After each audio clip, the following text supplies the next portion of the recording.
What do you do when life knocks you all the way down and you still have no choice but to keep going? Today's conversation is one of the most honest and powerful stories of grit, reinvention, and business growth that I've shared on this podcast in a long time. My guest is Natalia Zacharin, founder of Zacharin Consulting, a fast growing financial consulting firm that helps business owners understand their numbers, improve profitability, and make smarter decisions. But where she sits today is a far cry from where she started. Natalia shares the deeply personal story of rebuilding her life as a single mom after divorce, taking a retail job at the age of 42, making just over $7 an hour, and slowly, painfully slowly, building a business from the ground up when nothing seemed to be working yet. We talk about perseverance, pricing, hiring too fast, the truth about profitability, and why understanding your numbers is not restrictive, it's actually freedom. If you've ever wondered whether your hard work is really paying off or felt like success is never going to come your way, this episode is going to speak to you. Welcome to Main Street Success Stories. I'm your host, Jennifer Koch, entrepreneur, business coach, and founder of Next Wave Business Coaching. My business journey started 2 days after delivering my second daughter when I opened my first business. Over the next 20 years, I grew it from a local bakery into a national brand and eventually sold it. I know firsthand how tough the odds can be. Only 1 out of 2 small businesses make it to year 5. That's why I'm passionate about helping entrepreneurs change those statistics through coaching, mentoring, and this podcast. I share real stories of success and struggle, mindset shifts, and fears because I want you to know that none of us are building a business alone. You have support along your journey. My goal is simple: to inspire you, motivate you, and show you there is a path to building a profitable business you can love. So let's dive in. Welcome to this podcast. Natalia, welcome to the show today. I'm so excited to have you as an expert on today. Thank you so much, Jennifer, for having me. I'm excited to be here. So you are a consultant and helping small business owners as a fractional CFO, accounting, all of the very important elements of owning a business from the financial lens. But before you did that, take us back to how you got into this. Take us back to your story, which is very impactful. Thank you. And a little bit unorthodox for starting a business. So I found I was in sales a very long time ago, a sales rep for Reynolds Wrap Aluminum Foil Company. Then I became a stay-at-home mom when I had my child. And during that time, went through a divorce. So in 2012, I had not been employed for 6 years because I was a stay-at-home mom, looking for work. Marriage ended very tumultuously, and I couldn't land a job. I was looking everywhere, so I started with all of my connections from before. I kept downgrading what I was trying to get a job for until I finally walked into the store that I used to purchase clothes at and basically begged them for a job. And they hired me. It was White House Black Market. I still wear their clothes. Love their clothes, by the way. And I begged them for a job, and they hired me at the time for $7.10 an hour, which was less than what I made when I was in high school, and I was Okay, 42. I just have to pause there for a moment because when I read that, 2012 really wasn't that long ago. And that was the wage the Yes. hourly wage when you think about where we're at today and less than what you're making in high school. Talk about a very tough season for you. Yes, it was a very tough pill to swallow because I'm college educated. I was successful when I was working. I'm very hardworking, and I tried everywhere. I tried to get a waitressing job. I was like, maybe I should be a bartender. The problem is that when you're a single mom and I didn't have family in town, I couldn't work in the evenings and on weekends. So I had to work during work hours so that I could be a mom. And there was no way I could afford to hire someone, and nor did I want to not spend time with my child. And so I decided I just need to get a job because that first job is a stepping stone to the next job. And so I swallowed that pill. My first paycheck was less than my electric bill. Ugh. and I cried. It was very hard. And honestly, what was even harder were some of the people that came to shop there weren't very nice. So that made it worse because retail's tough. Oh, yeah. Right. Yeah. So, what a story of perseverance and grit, because where you're sitting today is very different from where you were back then. And I can't even imagine what you walked through. Interesting fact, you were in sales for a consumer product company, Reynolds Wrap. That was my start in career. I was with Kraft Foods. So I was also sales and marketing in that same type of industry. And here we are, both entrepreneurs. So you weathered that season, putting your daughter first, obviously, working really hard. How did you end up starting a financial consulting business when your background was sales? So I ended up eventually getting a job about a year and a half in. I got a job with a corporation, and they were looking for an invoicing clerk, which I had no experience in either. But I figured, it was a pretty much an entry level position. So I started out in the financial world as an invoicing clerk, and I loved it. To be honest, I loved being in front of the computer. I loved learning new systems. At first, we were working on Microsoft Dynamics, which is a really old system. Then they switched that over to NetSuite, which I learned also. And I learned it pretty quickly and was actually helping others. And I kind of enjoyed that whole process, which is weird because I'm a salesperson by nature. I got along really well with the CFO. And then when he left, they started making changes in that organization and they demoted me. I think they were trying to get rid of my position. So I knew that was coming, so I started looking for work already, and no one was biting. I couldn't even get an interview. So sitting in a coffee shop with my then boyfriend, who is now my fiance, and telling him I'm applying everywhere. I can't get a job. I can't even get an interview. Like I just want to work. I really I don't want to, not work. And he said, "Why don't you start your own business?" And that's where the first idea came from. It was not anything that I'd ever thought about. I had never thought I kind of thought it was silly. I almost laughed when he said that because I thought, what could I possibly do? And he said, well, accounting is a good industry, bookkeeping is great. And my first thought was, I could maybe get a couple clients on the side just to make ends meet. And that was the first thing that I did. That's how it was born. So many powerful things you're saying. First of all, the first job was a stepping stone to the next job. And that's really how we have to look at things and how they evolve. We just got to take one step at a time. Take the step that's in front of you. And then I love that somebody just believed in you. Yes, I asked him, we laugh about it today because he sent me this how to start your own business Right. thing, this 8-week course. And I asked him later on, what did you think I was going to do with it? And he said, I didn't think anything. And I thought for me, I decided, well, it's never a bad idea to learn something. And even if I don't use it to start a bookkeeping business, I could maybe just become a better salesperson. And I was still hoping to get a sales job. So I kept thinking, well, I'll just get better at doing sales because I'll understand the whole concept of marketing and advertising and how to choose a client. And so I really was still not sure if I was going to start a business, but I figured I'm just going to do this. It's not going to be a waste of my time, and I'll just keep moving, like you said, one step at a time. So I love this. So your side hustle was bookkeeping, and Yeah. you really kind of only had one foot in it because in your mind you're thinking, okay, I'm just going to find a different sales job at some point. Well, obviously the side hustle turned into a lot more because now you are a large $2.5 million financial consulting firm, which I just Yes. love what you've built. Thank So the you. side hustle, you figured out that you liked it, and then just more clients started coming. Take us through kind of what was the next step? So, as everyone knows, when you start something, it doesn't mean that you build it and they will come. Oh, yeah. It was still quite a challenge. So I was working full time, even though they demoted me and gave me a smaller salary. I still stayed on because I didn't have anything else to fall back on. So I would work all day.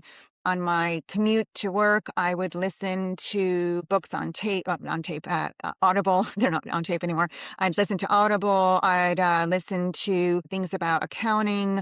In the evening, I would follow that 8-week program, which said, at that time, it said, figure out who is your ideal client, here's the pricing you should strive for, which was helpful to know what pricing I should strive for.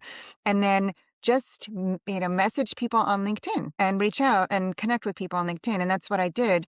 And I think that I didn't fight the process because I didn't know any better. So I just went one step at a time, and I sent out my campaign on LinkedIn, and someone responded and said they needed help. And that's how I landed my first client.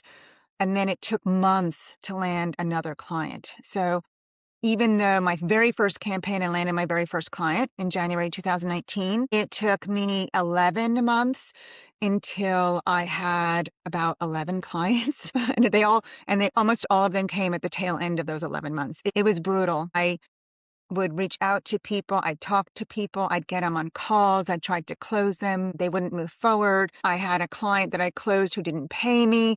Like all Oh, the learning. I'm just like blown away right now because we live in a world, and even in 2019, where if it doesn't happen by tomorrow, we're pivoting, we're changing course, we're self-doubting, we're looking for the next best thing. It's so hard to just ground ourselves in that what I call the grunge, just the grind and the daily. And I always say that, your success just quietly unfolds in the consistency of keep showing up. How in the heck did you keep yourself just continually LinkedIn, DMing people, talking to people when there was such a span of time where you weren't seeing the results? Um, there were times where I felt like when am I going to hit rock bottom? Because I felt like rock bottom was endless. I felt like kept spiraling, especially financially, further and further down. And I could not figure out where was rock bottom. So for the momentum to start climbing back up, and it was a lot deeper than I thought it was, and it took a lot longer and a lot harder. I just I felt like I didn't have any other options because I had been looking for other work, and I didn't find another job, and I couldn't take a second job because I couldn't work in the evenings. And at that time, this is 2019, where virtual positions and anything virtual and Zoom and everything hadn't really existed yet. So at this point, there's almost no excuse. You could even work at night and, at a virtual job.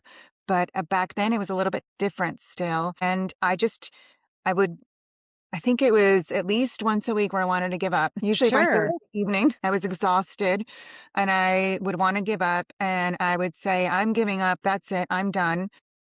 I'd go through that exercise of being upset. And then I think, well, now what? And I didn't like my situation.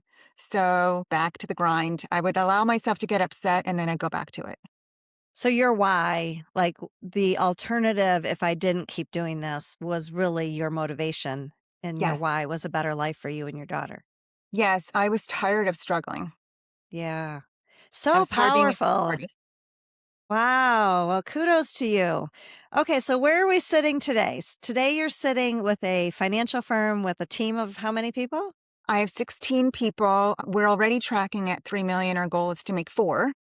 Wow. Mm, We are on the Inc. 5000 with over 500% growth over the last 3 years. It's been crazy because every year it's different. Every year the company is completely different, and I have to learn new skills constantly. It's exhausting. I'll be honest. Everybody says how wonderful it is, and they see how successful you are. Success is exhausting. It's terrifying. None of those feelings go away. The resilience increases. So what would have killed me 5 years ago is kind of normal to me now. But when you're building and growing and scaling, there's so many variables, and the bigger you get, the more the variables, especially with people, get higher. We have 16 employees. I have a team of salespeople too. So I have 2 salespeople. And then I have a team of CFOs and I have a payroll department because we run payroll, and a bookkeeping department and onboarding. And so we've got all the people at this point. And, you bring up a really good point because I feel like as entrepreneurs, we're always striving to grow, grow, grow. We want more, more, more. But you're right. With that comes more responsibility. The decisions become heavier. There's now people's livelihoods that, are on your shoulders. How do you find support when you are in that phase? Do you That's a really good have question. a great support system? I do. I'm still with my fiance who also he runs a business. So that is very helpful to be in a relationship with someone who knows what it's like. So when I tell him, in fact, tonight's going to be one of those nights, I won't be able to make dinner. I have calls until 9 p.m. because I have California clients. It's normal for him and we don't get upset with each other. So that's really helpful. I joined a mastermind very early on that was specific to accounting. That was in 2021 when I first rolled out CFO services too. And I rolled out those services because every client conversation or every conversation I had with a prospect always asked me, well, okay, so it's great I have my bookkeeping done, but I still don't know what it means. Uh, Listening to the market and changing and pivoting according to what the market needed was something that I was constantly working on. But that year I joined the mastermind. The mastermind cost me a lot of money. Sure. It was $50,000, and I was not even at 300,000 yet. I think I was tracking to make 300,000 in gross revenue. This is a huge nut for me to pay, but I decided I wanted to go into the higher level group, the executive group, because then I would be forced to do all the things they told me to do. And I see this a lot, even with clients, that they'll join these masterminds and these groups and they'll read these books and then they never take the action. Right. So I didn't want to be one of those people. I wanted to always take the action. And I realized that especially in sales, when I went down the script that they had helped me prepare, I felt very uncomfortable. I felt salesy. I didn't like it. It didn't feel natural to me, but I would close. And when I would veer away from it, I wouldn't close. And so I realized that sales is psychological. It's not comfort or emotional. And so the mastermind helped. And now I am a part of an organization for entrepreneurs. So I had found after several years of doing this that my friend group changed and that my friends don't want to hear about my business. They Yeah. don't want, they don't want to hear about the wins because they think I'm boasting, and they don't want to hear about all the challenges because they think I'm complaining. And it's neither.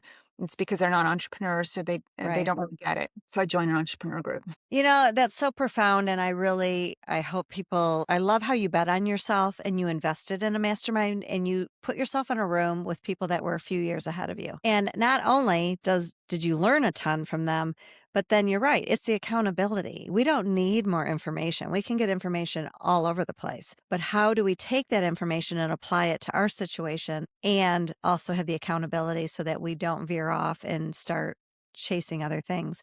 And I think Yes. it's really important what you say about personal relationships because that's something that comes up a lot. Sometimes our friends don't understand us if they're not entrepreneurs.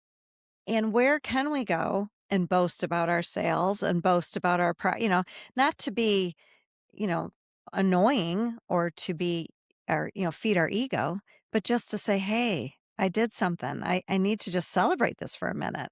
So I love that you found yourself a group and a place that you can do that. All right, let's dive into some nitty gritty and help our entrepreneurial audience really understand their financials. When you started your business, was there kind of this fuel for there's got to be a better way for business owners? And what is it that you love to really help business owners understand with their finances? Think the fact that I did most of the sales, and just because I was in sales before doesn't mean I was good at accounting sales. I was terrible at it. It took me more than a year to figure that piece out. But because I did it very consistently, I started figuring out the questions I need to use, and I went by the script. But what I learned was to really listen to what people were telling me, because people were telling me what they needed. They were basically telling me the demand, and I could have the supply for them. So we started the CFO services pretty early in the game in 2021. In January 2021, we rolled that out before I even knew what a CFO really was. But I figured that would learn it and I'd still be way ahead because I understood the numbers and understood how to read financials. So I could be way ahead of any of my clients. And that's what they needed. They just needed someone that focused in on that and could really help them. So the sales piece has always been really important. And when I look at, and when I talk to, I still do some sales. When I talk to prospects and they tell me things like, I don't ever hear from my accountant, or I don't have access to my accounting software, I never get reports, or they say that I feel like they're judging me or talking down to me. These are all actual things that I hear on a very regular Mhm. basis.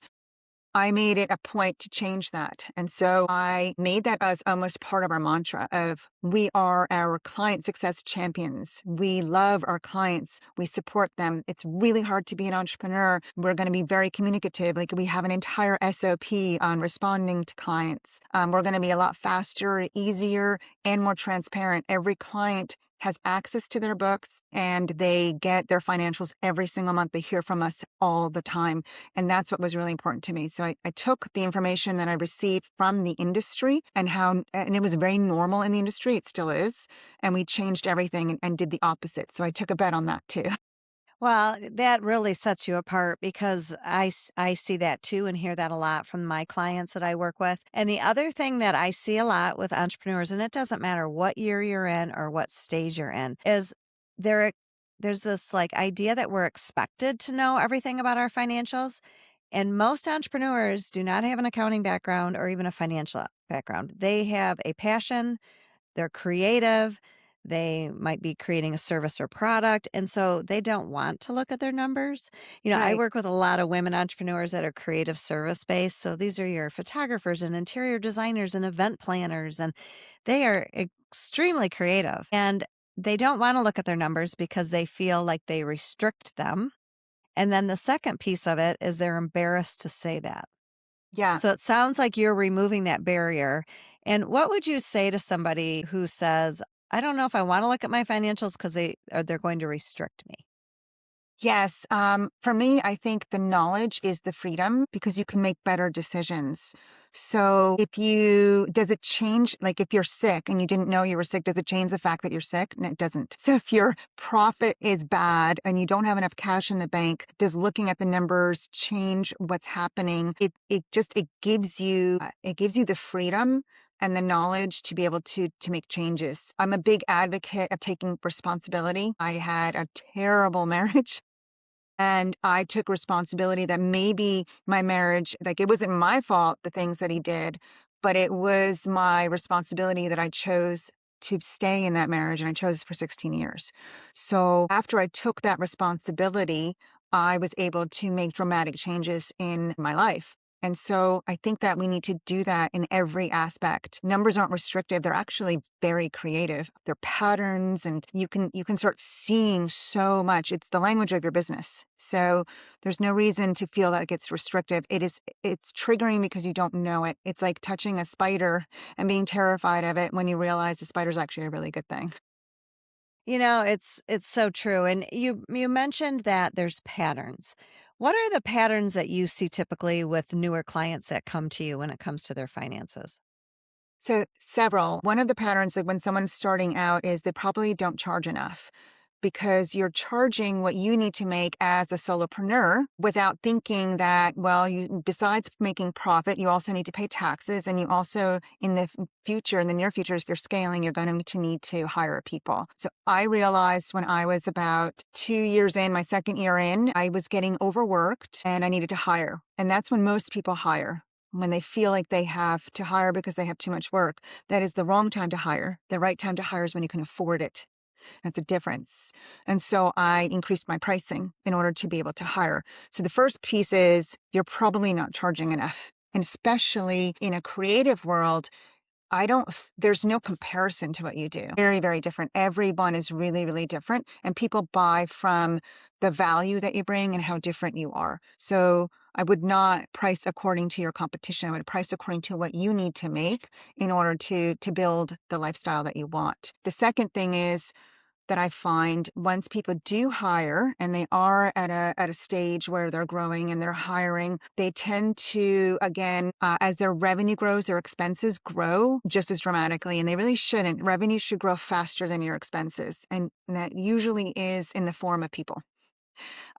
Payroll. Payroll starts to outgrow the revenue, or it starts to outgrow the revenue percentage. So I think that most of your audience are service-based businesses. So payroll should be around 30 to 35% of gross revenue, approximately. And if it's not, that means that either your pricing is off, or you have capacity, or you have someone on your team who isn't productive or efficient, or it could be a combination of all those things. Right. And so it becomes more challenging to be the leader and to be the owner of what is the problem. Is it the person that I hired? Do they need more training? Do they need to understand expectations better? Do they need a little bit more hand holding? Or are they just not a good fit? Are they just not in alignment? Yeah, and that's something that's really hard for entrepreneurs. I always say hire slow and fire fast. And I know that sounds harsh, but like you said, it can be a very big financial drain and also an energy and time drain as well.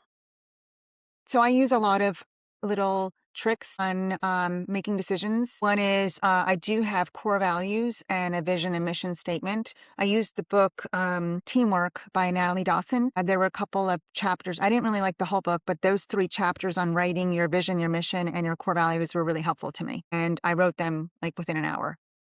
I really fall back on those 3, especially on the core values when I make decisions.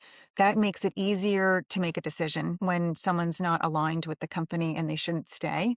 I also realized that I have other team members. It's really disrespectful to the team members that are working really hard and really care to keep someone on board that isn't a good fit. And everybody knows who's working and who's not. Yeah, it's true. And you're right. That's a sign to those other team members and that really can deteriorate trust within your workplace. Yes. So you talk about these patterns of I love how you talk about charging enough and you're managing your expenses. Anything else that as a business owner sitting here today and they're just not quite where they want to be. They're maybe not paying themselves consistently, which, let's talk about that for a minute. Let's dive into owner pay. I see this as a struggle. Yes. They pay themselves too little because they're trying to avoid taxes. They get into all these mental games. What is your suggestion when it comes to owner pay? My suggestion is once, and then there's the question of when should you become an S corp? An LLC filing as an S corp or even as a C corp. So everybody should be either just a sole proprietor or an LLC at first. It doesn't make sense to file an election as a corporation until you're a little bit further along, and that's usually at a minimum of about 60 to 80,000 in profit. So that's why it's really, really important to have bookkeeping that's accurate and up to date, because then you can start seeing, if I'm making a pretty decent profit, maybe I should start considering filing an S election and file an LLC as an S corp, because then it reduces self-employment tax. But it's not a one-to-one reduction. You're going to have to now put yourself on payroll and pay into payroll taxes, which is going to reduce your profit. And you don't have to pay the self-employment tax, but you do have to pay payroll tax. So you do save money, but the further you are in profit, the more you start saving money, and also the more you can afford it. It's also more expensive to file as an S corp because now you have 2 tax returns. You have to have really outstanding bookkeeping because now the balance sheet becomes very important for the tax return. You're seen differently by the IRS. You're now a corporation. You shouldn't be mixing personal and business transactions. So there are more rules. So that's the whole S corp thing about deciding to be on salary or not. Before that, if you're not making at least 60,000 in profit, you should be either just an LLC or a sole proprietor. For the IRS, those are the same thing. Sole proprietor, LLC, they're exactly the same thing. LLC is not a tax designation; it's a legal designation. So you have to make sure, especially as a service-based business, I would say that you should be aiming for a profit of 50, 60, maybe even up to 80%. I know that sounds super high. Wow, yeah. Yeah, very, very high if you are sole proprietor, because once you start scaling and hiring, that's going to drop down to about 40% automatically. And that's totally fine because now you have that cushion. that to be able to hire someone. So I was taught when I went through that course on starting my own business that as a sole proprietor, I should be making about a 60 to 80% profit. And then as a service-based business that has employees, I should be making 40 to 60%. Okay. And that's going to fluctuate, but you should still aim for at least that bottom number of like the 40% if you have employees, because that means that now your pricing is correct, your expense to revenue ratios are correct, your payroll is probably in the correct place. You're going to have enough money to put yourself on payroll, you're going to have enough money to pay taxes, and you're going to have enough money for profit and to reinvest back in the business. Those a lot of it goes back into the business. That's why you have to make so much. That's why the goal is so high, because you want to, like, why do this unless you're going to make money, unless Right. it's just a passion project, which is fine too, which Right. is But I always say turn your passion project into a profitable business and then take those profits and do whatever you'd like with them. Good women with good money go on to do great things. yes. I always tell clients, because I've had clients that have told me, well, I don't need to make money, but you can do a lot more good if you do. Exactly. You can do I a lot. love these benchmarks that you're giving us because they're very clear targets. So for all of us listening that is maybe looking at their P&L and L and thinking, okay, my profit margin is not 40 to 60%. Don't feel bad. Don't beat yourself up. This is just an opportunity to dive a little bit deeper and start asking why. Do I need all these subscriptions? Because I know a lot of sole proprietors, we hire all these tech and have all these different layers, and you can start to ask really good questions so that you can achieve this. So thank you for kind of giving us some real tangibles that we can go back to our businesses, peel under the layer and see what's going on. So Natalia, you offer a lot of different freebies for our listeners. Take us through. I love how you've got a profitability playbook and a few other of these, and I will make sure I put links, but tell us the best way to get a hold of you if somebody listening really could use your services. Absolutely. So we have a dedicated page for your audience. It's going to be under www.zacharinconsulting.com / as in Maine, S as in street, S as in success. So MSS for Thank you for that. Street Success. And there you're going to find the a PDF that you can download, which is 7 ways to find money in your business now, and another PDF you can download, which is the ultimate checklist for financial success in your business. There's also a calendar link if you want to speak with one of us. And then just even if you get on the website itself, there's a profit playbook that you can also download. Well, thank you so much for these amazing resources. And I encourage everyone to go on, and I'll have the link in the show notes and take advantage of this. 7 ways to find more money in your business. I'm in. I'm going to go definitely download that and look into that. So tell me, your story's been very powerful, and I really have enjoyed this conversation. I just want to thank you for your transparency and thank you for sharing how business success doesn't happen overnight. You kept showing up with grit and perseverance and patience. Yes, it doesn't happen overnight. It takes time, like you had mentioned before. It takes not just grit, it takes a lot of consistency, and it feels like it's not working. That doesn't mean it's not working. It means it's almost like when you plant a tree and the roots are growing underground, you can't tell that anything's changing. That's what it feels like when you're building a business. The It roots are, sure does.